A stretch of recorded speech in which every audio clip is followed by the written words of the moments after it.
Hello, everyone. Thanks for hopping on today. My name is Jared Rowe, and I'm the CEO of Teen Challenge Norwest Cal, Nevada. And just wanted to say I'm really excited about talking to you today about Roots of Love. And Roots of Love, it's a social enterprise initiative created by Teen Challenge, and it uses plants to help people in recovery find hope and healing. All right, let's jump in. So, a little bit about Teen Challenge. First of all, Teen Challenge started in 1958 by a pastor named David Wilkerson, and he was a pastor in a small town in Pennsylvania. And he, in the evening, would just wind down by watching TV. And one evening, God challenged him he put it upon his heart to put down the TV and spend time with him. And so he started doing that, and actually after did this for several hours every night. And after 19 days, he was prompted to open Life magazine, and so he did that, and was really drawn to a story of a group of gang members who had actually beat up and killed a young boy with polio, and this was in New York City. And his heart was really drawn to them, and so he wanted to go out and help them, tell them about Jesus, and there's a better way. And so he went out there. Well, during this time, there was a it was a highly publicized court case. The judge had even had some life death threats on him, and so when Pastor David Wilkerson went into the courtroom and actually ran towards the front to tell the boys about Jesus. The judge had the bailiff arrest him, and after he found out he was just kind of a crazy preacher, he threw him out of the media pit. And so they asked him to hold up his Bible, and held up his Bible, and they took a picture of him and just put it in the newspaper and kind of just made fun of him. And he went home. It was a several hour drive, and then came back out to New York about a week later. Just was praying and parked on the side of the road, and a gang member actually recognized him from the newspaper article and knew that he was the preach that was trying to help the gang members. And so kind of the enemy of my enemies is my friend. So that's kind of how Teen Challenge really got started. Is Pastor David Wilkerson had a foot into the doors of the gangs in New York City. So, but we're a Christ-centered recovery network. And the amazing vision of Teen Challenge is to put hope within reach of all who need it. And it's a big goal, but it's something that we believe that that's our vision, what we want to do. And so to do that, we can't just keep doing the same thing over and over and expect different results. So we need to have new innovation and new ways to reach those, specifically have both that may have addiction issues, mental health issues, and homelessness, or any one of those, or all combined. And so with that, we we have good programs, but we need to reach more people. And so that's where Roots of Love comes in, and it's growing hope, literally. So, just a quick, brief pitch about Roots of Love.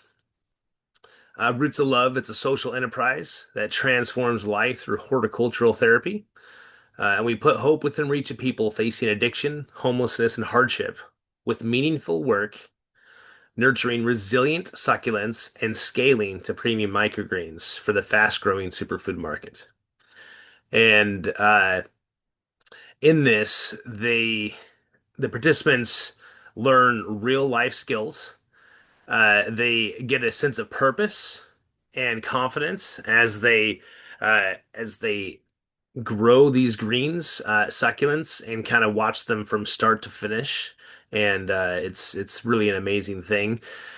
And so together, we want to plant roots of love today to put tomorrow's hope within reach. And that's really what Roots of Love is all about. So, um, want to go ahead and just kind of let you know a little bit about the early traction that we have going so far.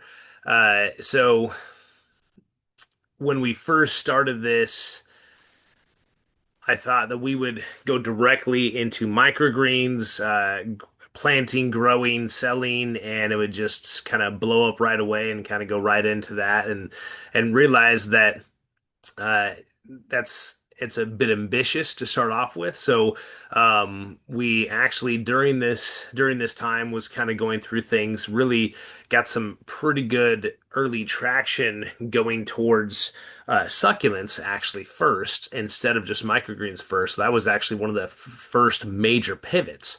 And during this time, we've actually had people that have said that they wanted to help fund a greenhouse. We actually already have those funds in to get a greenhouse, and we also have some different things going on with succulent growing at one of our centers, and I'll tell you a little bit more about that later. So, so really, the early stage successes uh, are really surrounding succulents, the greenhouse funds, and then a donated property. So there's a market opportunity here, and really in the addiction recovery field, we're always looking for new and innovative ways of bringing vocational training, therapeutic practices, and funding our programs. And we have a lot of things that do one or two of those, but really every single one of these problems or these things we need to do can all be met by horticultural therapy, specifically with roots of love. And so we can do a quick ramp into succulents and then scale it into microgreens. So we're just very happy about the possibility of this. And really growing these plants hits all three of these things. So excited about that. And kind of some of the research in this market opportunity.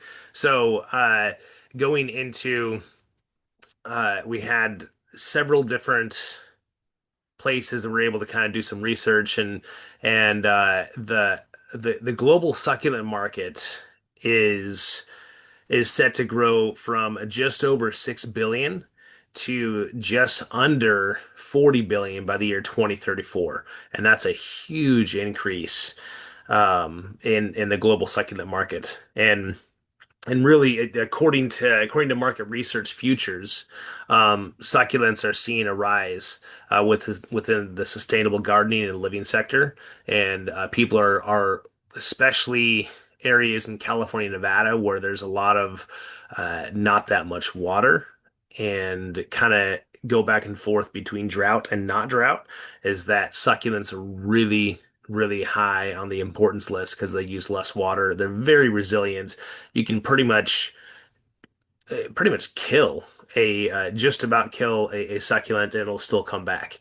And so it's really a big market in California and Nevada. And then of course we have the microgreen market that is smaller, but it's still very vibrant. It's set to grow from about half a billion to one and a half billion by the year 2031, and that's in the U.S. only. So we're pretty excited about the opportunity that the research shows that there's some good opportunity. So and then just a little bit of background research on horticultural therapy. Uh, there is quite a few studies out there that show the positive effects of horticultural therapy and kind of working in anxiety and depression, and some of the different things aren't necessarily addiction itself, but are some of the going back to the root, of course, roots of love, but going back to the root causes of some of the reasons why people are in addiction in the first place. So, and there was a research done by PubMed, and it was a meta-analysis of 40 reviewed studies, and they showed an overall positive impact of gardening activities on several measures, specifically mental well-being and quality of life and health status. So there's definitely some studies out there, and there's some good research behind gardening activities and horticultural therapy in general. So, and as there is more research done, there's actually more grants that are coming out in favor of gardening, horticultural therapy, as well as going into the microgreen sector. That they're just kind of just the food justice realm. There's a lot of federal and state grants, specifically in California, that are all about food justice. So early on, we could have some grants, and then as we ramp more into the microgreens, there could be greater grants that can help with the food justice side of the microgreens.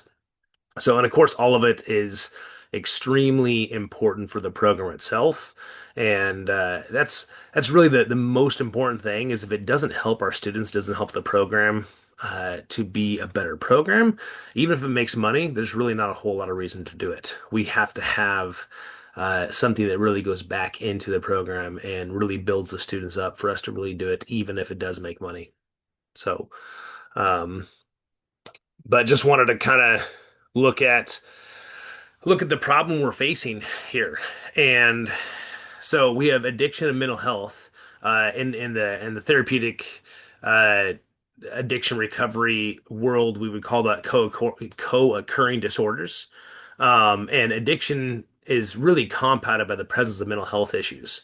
So as I was doing some of the research, I already knew a lot of this just through just working in this field, but after doing the research, I saw that the National Health Survey done by SAMHSA in 2019 to 2024, we saw in the 2019 National Survey there was 9.5 million people in America who both had a substance abuse disorder, so SUD, and a mental health issue. And that was 9.5 million. And in 2024, so just a year ago, it was up to 21.2 million people, up from 9.5 million. And that's only in 5 years. So it's a very, very fast growing epidemic of uh, just really major proportions. Another part of the problem is recidivism, meaning people that relapse and go back to their addiction. There's a higher rate of relapse in people that have addiction and mental health when they're co-occurring. And then another part of the problem is just really just funding in the faith-based, Christ-centered recovery programs. There needs to be more things that are done that really show that are kind of just best practices and uh, for the actual program as well as funding it as well. So part of this is the funding challenge is part of that problem. And lastly is vocational and soft skills. Just a quick definition of soft skills. It's not necessarily learning how to do something. It's learning kind of the grit and determination behind that. So um, uh, doing things properly with excellence, doing things on time, doing things to a certain standard, being able to have the grit and determination to work through something to completion. These are all soft skills. They're not necessarily an actual skill that you learn. As far as like swinging a hammer or planting a plant or things like that, those are more hard skills. So that would be in the vocational part of it. So both vocational and soft skills. And really, there's an overall lack of vocational and soft skill training in the addiction recovery world. It is getting better, and there is more of that going on, but there's definitely still a great need for more of this. So, really, what's the answer to the problem? The answer that we have today is Roots of Love. So, this is where Roots of Love steps in. And so, we have the solution to the problem is Roots of Love is all about growing hope and harvesting recovery. And so, specifically answering the addiction of mental health, the horticultural therapy has shown positive effects on mental health as well as depression and anxiety. Recidivism. It's horticultural therapy is instituted as it's as it is instituted, we really just assume or hypothesize the effects of mental health will be lessened over time, which will lead to lower rates of recidivism, lower rates of relapse. Funding challenge. Nonprofits, especially in recovery, are becoming harder to fund, and the revenue generated from grants, donations, and sales of the succulents and microgreens will greatly impact funding possibilities. So, and then lastly, the problem of vocational and soft skills is really, this is a huge component of the program, and it'll be greatly impacted. And we really just believe and we posit that there will be a positive outcome in this area of both vocational training skills and soft skills. So, so why these plants? Why succulents? Why microgreens? First of all, succulents are very resilient. They have a great crossover into recovery. So when you think of people coming into recovery, you think of maybe uh, the uh, the the the bird that dies and comes back to life. I'm completely blanking on what the actual name of that bird is, but that's something that it's a great crossover recovery because people in serious addiction really, especially the percentage of successful recovery is so low across the board, and so when you are able to succulents, you can snip the leaves, you propagate them, they can break, they can whatever, you just stick them in the ground and they start growing again, and so it really is a great crossover into recovery. It's great indoor plants for ambiance and peace, and really just bringing down anxiety and raising peace. And then why microgreens? First of all, it's nutrient dense. So, like I said earlier, grants are all about helping in food justice, and it's a quick profit turnaround for funding. And then um, both both succulents, but actually more the microgreens. It teaches finishing and completion of something, especially as it's such a quick turnaround on this. And then um, the the kind of looking into our competition. There is some pretty good news on the competition. There's not a lot of competition specifically in the recovery and revenue generation space in Northern California and Nevada for microgreens and actually succulents as well. Now, in general, there is a decent amount of competition for both microgreens and succulents in this area, but just not specifically with the story that we have, as far as helping people in recovery and using it to teach horticultural therapy as well as bringing down mental health issues and working through recovery. So there's not a lot of competition in that specifically. So there is, as I said, uh, there's some competition specifically in this field in recovery and succulents in the Southern California market. There's not a lot though in our area. And then there's a medium level of competition, like I said, in the microgreen and social cause sector, meaning uh, dealing with different parts of the social cause sector, just not specifically an addiction and mental health recovery necessarily. And the succulent market specifically um, in the Bay Area, where we're based out of, is kind of a high to mid saturation, and the microgreen market is probably in mid saturation in the Bay Area. And both of these are lower in other parts of our network, the Sacramento Valley area, Northern Nevada area. So we have a little greater possibility of cracking into those markets pretty quickly in both of these areas. So because there's less saturation both the Sacramento Valley and the Northern Nevada area. So, just wanted to briefly go over the product overview. Um, and so what we offer really is just really special. It's a unique story that we can tell, And we have people that have gone through the program that know and understand what it's like to live a life that has mental health issues as well as addiction, and their transformative story of saying how Roots of Love have changed their lives at Teen Challenge. And then it's been tested by the fact that studies show positive movement for mental health and addiction studies. We personally conduct interviews with students, donors, and potential customers, and there's just really, really good feedback on this. So kind of internally tested it, and really, it's completely authentic in its transformation, and that a student in recovery will have a hand in every part of the process. So it brings true authenticity. And going on to the revenue models for succulents specifically. So each succulent can be sold for as little as $7 up to $10 for the basic ones. And then there's more unique succulents that could be sold for as much as 15 up to $20 each. Even have thought about the possibility of scaling into actually teaching classes on how to grow, propagate, different things like that with succulents. And maybe a first time class would be $25, maybe $30, and then the second one or subsequent ones after that would be 15 per person.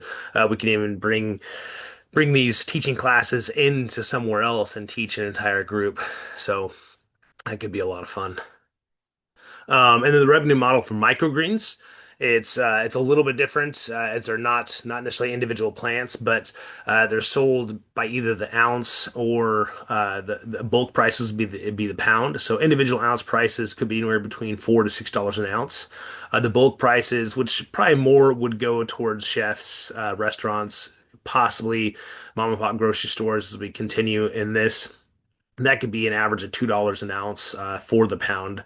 So, and we could also run specials for long-standing customers that have been with us for a decent amount of time, and really maybe do that quarterly, twice a year, once a year, depending on how that looks. That's all stuff that can be worked out as we kind of grow with this, both with succulents and with microgreens.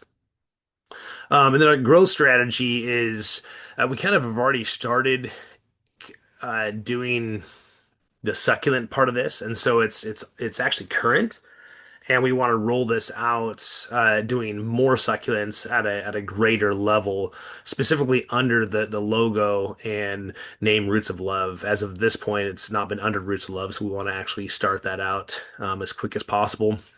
And then maybe midway through this next year, June 26th, is really release the succulents and then the microgreens to the overall public sector, and really just monitor how sales are going and just how people are looking at it and seeing in our social media accounts.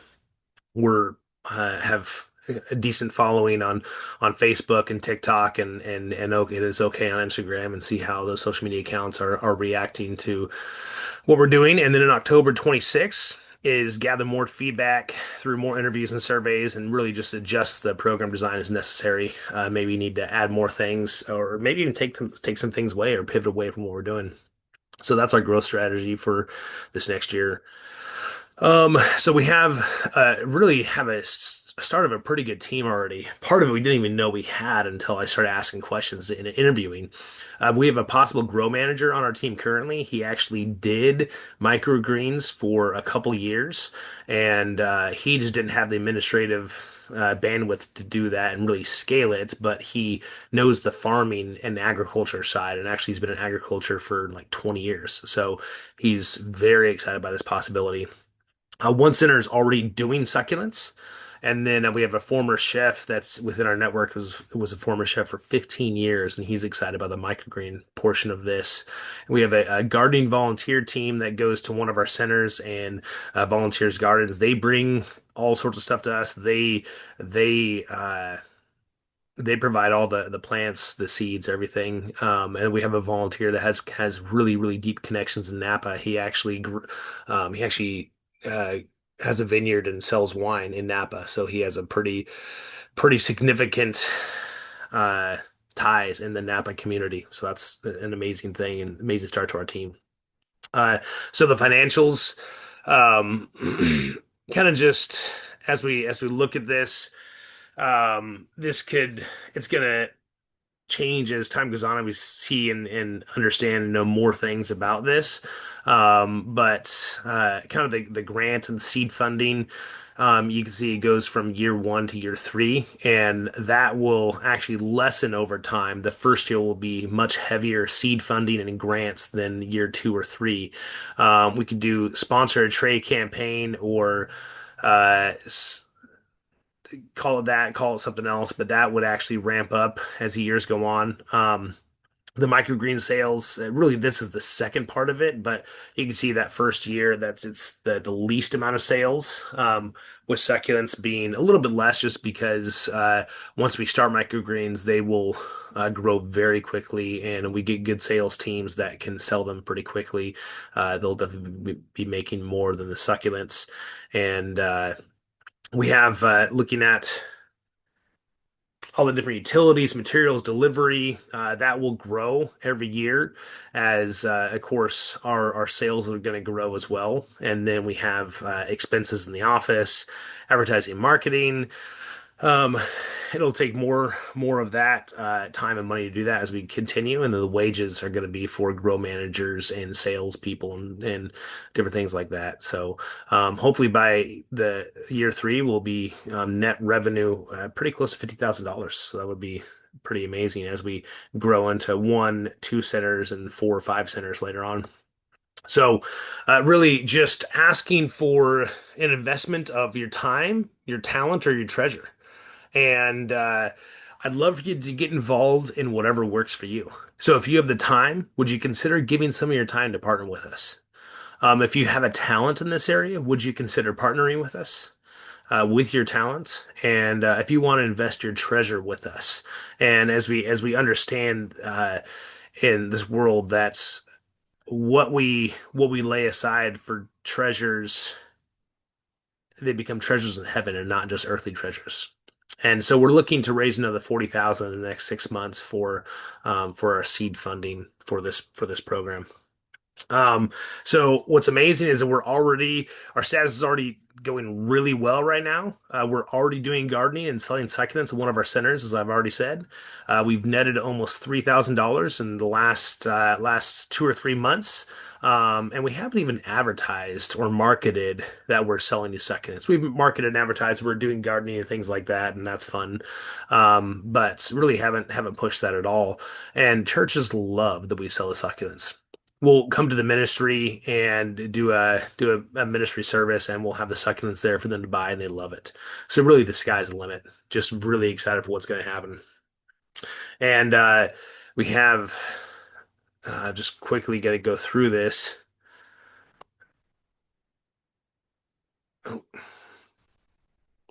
So the client segment for our personal clients really is going to be students, adult women with no children, women with children, whole families.